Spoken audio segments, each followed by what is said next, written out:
শেখ হাসিনা সরকারের পতনের পর সারা দেশে বিএনপির বিভিন্ন পর্যায়ের অনেক নেতার বিরুদ্ধে বেপরোয়া হওয়ার অভিযোগ।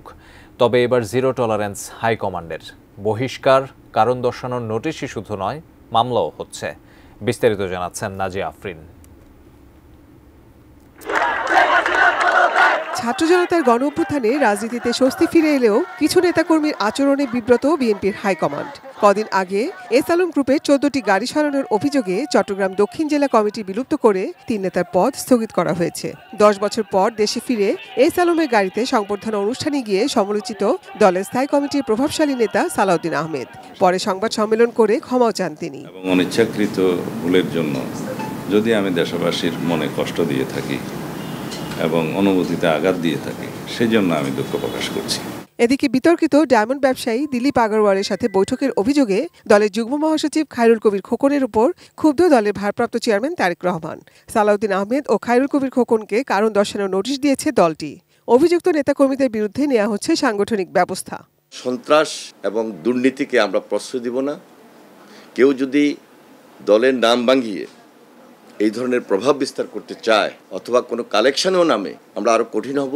ইতিমধ্যে আপনারা লক্ষ্য করেছেন 2-1 জনের বিরুদ্ধে মামলাও রুজু করা হয়েছে। আইনশৃঙ্খলা রক্ষাকারী বাহিনী তাদেরকে গ্রেপ্তার করবে।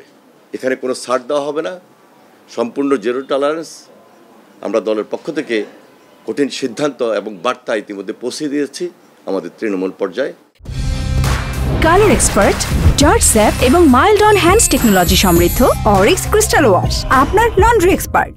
বিএনপি যে কারো বিরুদ্ধে অপকর্মের প্রমাণ মিললে বহিষ্কার এবং আইনগত ব্যবস্থা নেওয়ার কথা দলের নেতাকর্মীদের সঙ্গে ধারাবাহিক বিভাগীয় মতবিনিময় সভায় স্পষ্ট করে বলেছেন তারেক রহমান।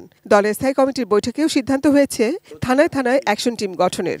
একটা অ্যাকশন টিম তাদের টিমওয়ার্কের মাধ্যমে এটা প্রতিরোধ করার চেষ্টা করবে, অথবা কোথাও যদি আমাদের এই ধরনের সিদ্ধান্ত হয়, আমরা খুব সহসায় সেই সিদ্ধান্ত পৌঁছাবো যে একটা প্রতিরোধ কমিটি যদি গঠন করা যায়, সেটা হতে পারে।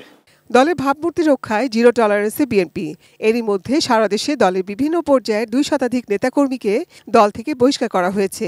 অভিযোগ প্রমাণের ভিত্তিতে নেওয়া হয়েছে আইনি ব্যবস্থাও।